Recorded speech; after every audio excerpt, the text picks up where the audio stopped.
Okay, welcome back to Disney Song Stats Part 5B. For the second part, we're going to point out some cool things about these chords, some tidbits, and also do some comparisons. First, back up here at the diatonics, I want to mention that only 5 songs out of the 70 songs sampled use diatonic chords only. That's just 7% of the songs where you could play them using only the 7 diatonic do-re-mi notes.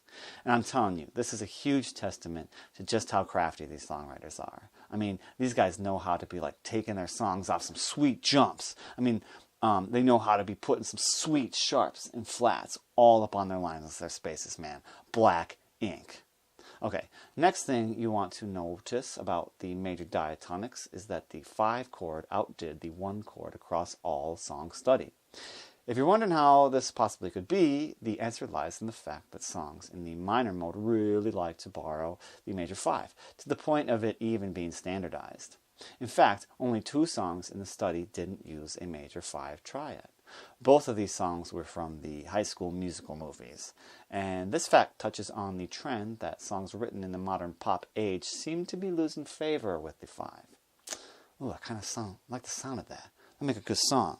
You know, it'd be like, losing favor with the 5. It's the fading importance of the dominant chord in modern music.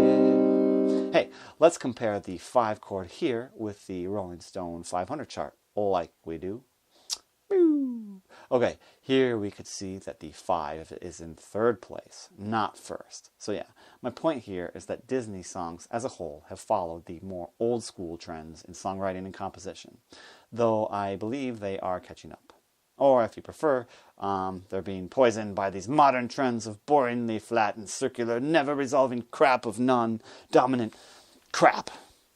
Just kidding, I don't care if your song doesn't have a dominant chord in it. Nobody does, probably.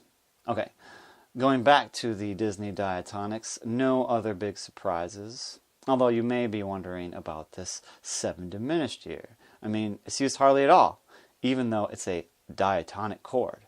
In fact, by comparison, you should know that 8 out of the 12 fixed diminished triads were used more often than this major key diatonic. I mean, it's like, hey, Theory Class 101, put that in your pipe and smoke it. But yeah, regarding this, it's also worth mentioning that the notes in a 7 diminished can be found hidden within the 5, the dominant 5 chord, you know. There it is, up on top there. And yeah, 5/7s are probably the most common 4-note tetrads of all time. So that's another reason you never see it singled out the way I'm doing. Because it's hiding out, man. It's like a chameleon, man. It's right there. You don't even know it, man. Okay, moving on to the minor diatonics, you can see that the flat 7 major and the minor built on the 4th scale degree are the most common minor diatonics, which means that not only are they popular in their own tonality, but that major keys like to borrow them as well. And if we compare again to our last study, we can see that Disney songs prefer the 4 minor much more, while the Rolling Stones' greatest songs prefer the beefy, flat 3 major and flat 6 major chords more, which I think is of note in that it illustrates Disney's general lack of rock and roll-ness. Okay, going back up, we also notice that the 2 diminished is much more widely used in the greatest Disney songs versus the greatest songs as decided by Rolling Stone. And to reiterate about diminished chords, this 2 diminished especially, if you're not using these chords in your songwriting, you're missing out, man. Okay, next we have secondary chords with the 2 major, aka 5 of 5, leading the pack. And then we have a virtual tie between our honorary triad, the 1/7, and the 6, and the 3, often secondaries themselves. And we see next that the 7 major is used second to least as much as its friends. And that's likely due to the fact that its secondary dominant target, the flat 3 chord, so it'd be like, is also the second to least used chord among its diatonic friends. See that correlation, causation? Bet you didn't, and that's why they pay me the big bucks. Just kidding. Anyways, let's compare again. This time we see almost exactly the same proportion of usage in both studies. So yeah, that's actually not that interesting. Dang. Okay, but get a good last look because this is the last we're going to see this chart in the video. Why? Because I was lazier back in the day and I left out most of the next chords when I did that study. And that's because, number one, most of these next ones weren't used nearly as often in rock and blues and rap and pop. I mean, like, if ever. And two, last time I wanted the chart to fit into one video screen capture instead of having to scroll all the time like now. Okay, let's see, moving on. But before we go back up, something of note is that the flat 2 guy here was used relatively a lot in the Rolling Stone 500 survey, comparatively. Mainly, I think that's because of all the metal songs. You know, metal is a genre sorely lacking in Disney movies. Hopefully that changes someday. Let's go back up. Now onto our quartet of augmented chord inversion groupings. The winner here was team flat 3, 5, and 7 augmented.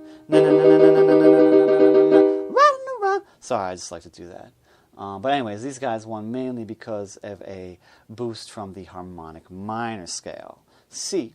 A healthy majority of songs in the minor mode use the leading tone, and when they use it, bippity boppity boo, that fat pumpkin of a flat 3 major turns into a carriage of stacking major third intervals all the way to the ball, baby. Okay, moving on, the augmented 1 chord and the 3 augmented trinity of harmony notes are used in a tidy 10% of songs. And I think that's mainly thanks to chromatic passing tone temptations. Like, you know, it's like, someday my prince will come, or like, when you're fast asleep. So that's what that sounds like. And yeah, when I was looking for examples of this, I found something curious. No one used the 1 augmented or 3 augmented after 1959. That's over 50 years ago. So yeah, I guess these chords just went out of style. Okay, now the diminished chords, often used as secondary leading tones or as common tone diminished chords. I don't really have anything intelligent to say about these guys, but if you want to turn your head on its side to the right, you can go like this. Chugga chugga chugga chugga chugga. Whee! Chugga chugga chugga chugga chugga chugga chugga. Whee! Seriously though, perhaps the more common ones are used more because of their proximity to the more common 1 and 5 chords. But yeah, that's all I got. Whee! Okay, finally, here we are at the miscellaneous triads. So, flat 2 again. More for your metal and hard rock songs than your Disney songs. Though the flat 5 major here made a reasonable case for the value of its dissonance. Good job, flatted 5 major. Let's see, the flatted minor 5 has a nice top hat of mod reps here. Because of its appearance in the song Be Our Guest, where it appeared frequently as a rare and refreshing secondary supertonic chord. Google that if you don't know what that is. Secondary supertonic.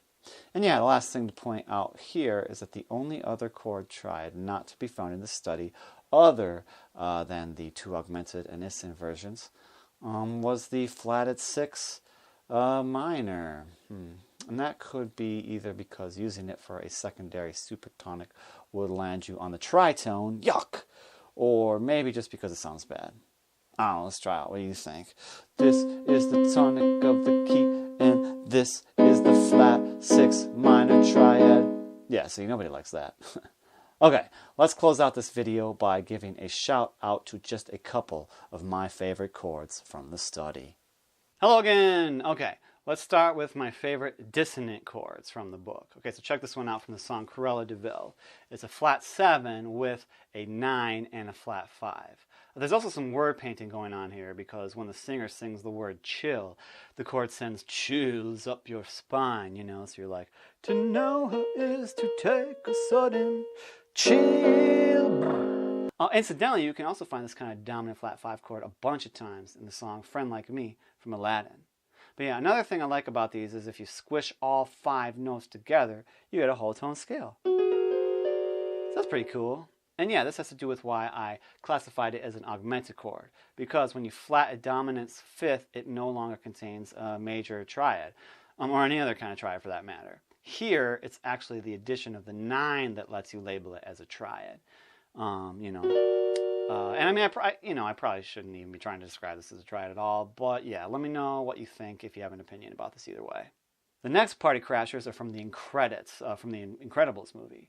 So in the first section, we got this 5/7 with a sharp 9. Love this chord. It's a classic dissonant chord. Jimi Hendrix used it all the time. Oh, and also later in the same song, we got this chord. Some people call this the Petrushka chord, where we got this D and this A flat going on. It's in the context of the song, it's a 5 and a flat 2 at the same time. So yeah, I mean, 2 triads at the same time kind of also stands in defiance of this triad-only classification system I'm using. So yeah, touche, spy, movie, music, you got me. But I mean, yeah, I mean, if you can think of a genre that calls for more chord dissonances than spy music, I'm all ears. Like, you know, like it's like maybe if Stravinsky wrote TV Batman fight music. But anyways, next, what about what I'd like to call soft dissonant chords, or harsh sounds sneakily snuck into songs via quiet volumes and or soft sweet timbres. Like in the song A Dream is a Wish Your Heart Makes, there's this 5 augmented 7 with the flat 9 right in the middle of the verse. You know, so it's like, whatever you wish for, you keep. La la la la la la. Ugh, yuck. But since it's played by a sweet-sounding string section at a low volume, along with all the other diminished and augmented chords littered around the song, they all sound more like, you know, a bag of Sour Patch Kids, rather than like, you know, rusty razor blades and gopher vomit cereal. Okay, another example of a sneaky soft dissonant chord can be found in the song I'm Late from Alice in Wonderland, which starts with these pulsing C's, C minor. And yeah, they're so quiet. Here, let me turn it on. And yeah, they're so quiet that you barely notice anything's wrong when the major melody comes in. Na na la la la. You know, major and minor at the same time.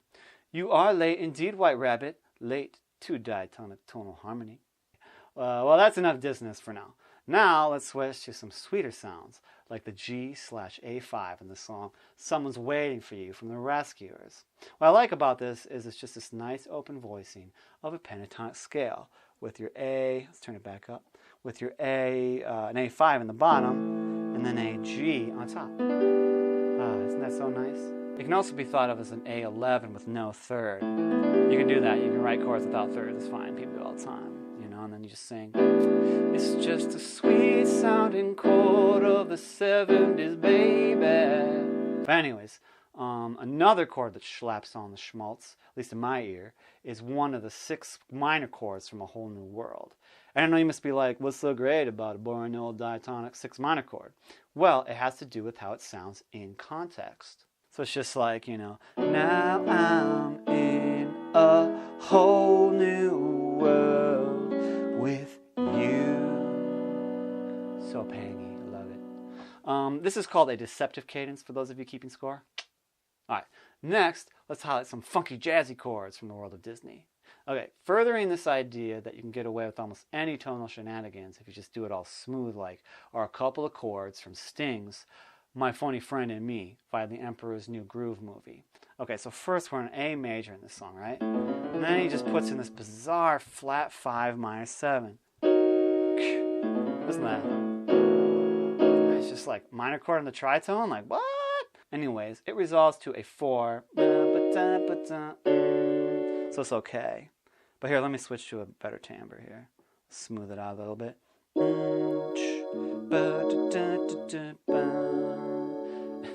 Anyways, if that wasn't a rare enough chord, later we have a minor chord built on the 7th scale degree, right? And it's coming right off of an A.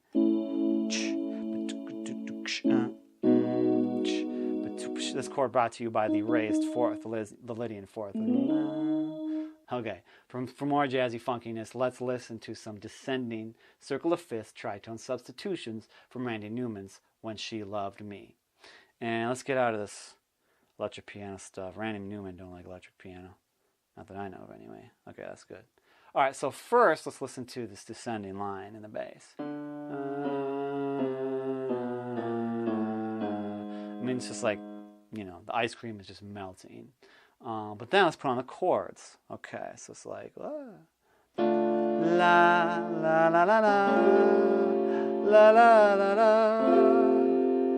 And it's like, tritone substitutions are cool, you know.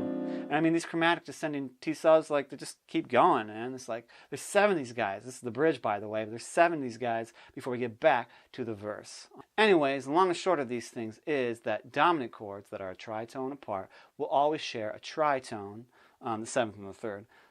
You know, so like G, G7, you know, you could play that. You could do a tritone substitution, it would be D flat 7. I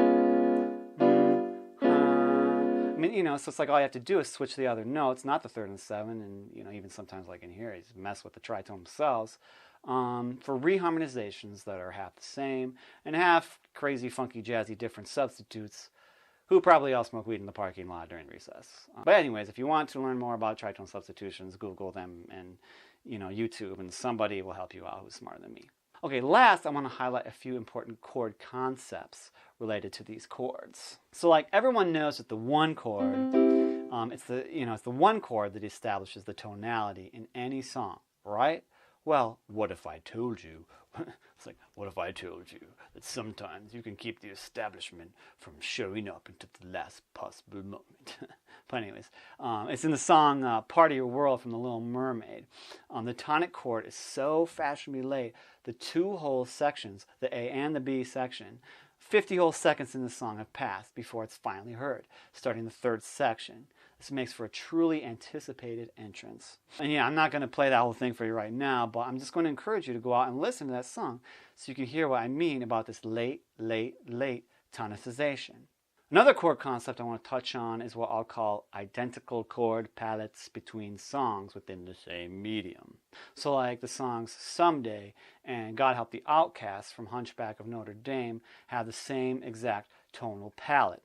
All the same 8 chord triads, no more, no less. You know, and I'm not like really sure, you know, how that happened, whether it was just like they're B-sides of each other and they both got thrown on, or if it was like conscious, but I mean, however it happened, I'm glad it happened, because if you listen to both these songs, you can get some great ideas about how songs with the same chords can be different. But also it raises the question, can songs with similar or same tonal palettes hold together a story or a movie in an aesthetically pleasing, gluey continuality? And the answer to that is, yeah, I mean, why not? You know, yeah, I don't know, but oh my gosh, you guys, that's it. That's all there is. So this whole 5-part series or whatever. So thanks so much for watching this whole thing, and make sure to let me know what you think and what you liked and what you didn't, and if you found anything you'd like to dig deeper into, and even what kind of stat study you think I should do next. Like, you know, drum and bass trends. I mean, I don't know. But anyways, if you still haven't connected with us via Facebook and YouTube and Twitter and mailing lists and all that, please do so. And tell all your friends about the songwriting and music theory videos at tonaltrends.com. And oh yeah, and they lived happily ever after.